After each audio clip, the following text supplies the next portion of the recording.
సరిపోదా శనివారంతో super duper hit కొట్టి అసలు ఈరోజు శనివారం కాదు కాబట్టి మనం బతికిపోయాం. కానీ what a terrific performance Nani, చూసేసాను నేను. సింప్లీ సూపర్, అసలు ఇరగదీసేశారు.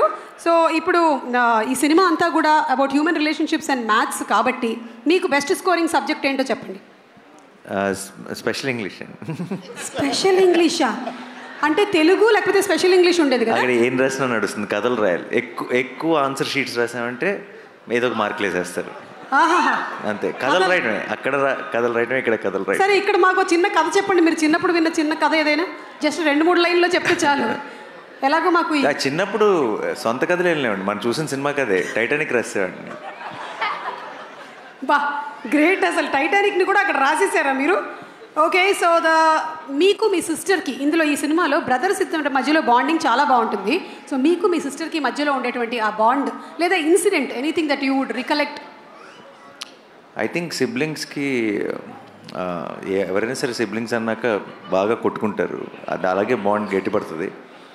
ఐ థింక్ వాళ్ళు మనకి ఎంత ఇంపార్టెంట్ అని మనకు తెలిసేది కొంచెం వాళ్ళు ఎక్కడికైనా వెళ్ళినప్పుడు, వాళ్ళని ఒక సంవత్సరం చూడనప్పుడు, కొంచెం దూరం అయినప్పుడు బేసిక్గా. సో నేను అంతే లైఫ్ అంతా బాగా కొట్టుకు తెచ్చాం.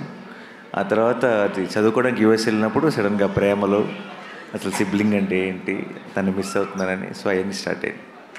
Super. Last and final question, 35+, 35-? Age కాదు, నా ఏజా? మార్క్సా?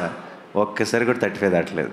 అంటే జస్ట్ ఇట్లా అస్సలు పొరపాటు. వీటి పాపం నేను సినిమా చూశాను, వీళ్ళు అందరూ అన్ని మాటలు అంటుంటారు కదా, వీడు నాతో కంపేర్ చేస్తే వీడు బ్రిలియంట్. వీడు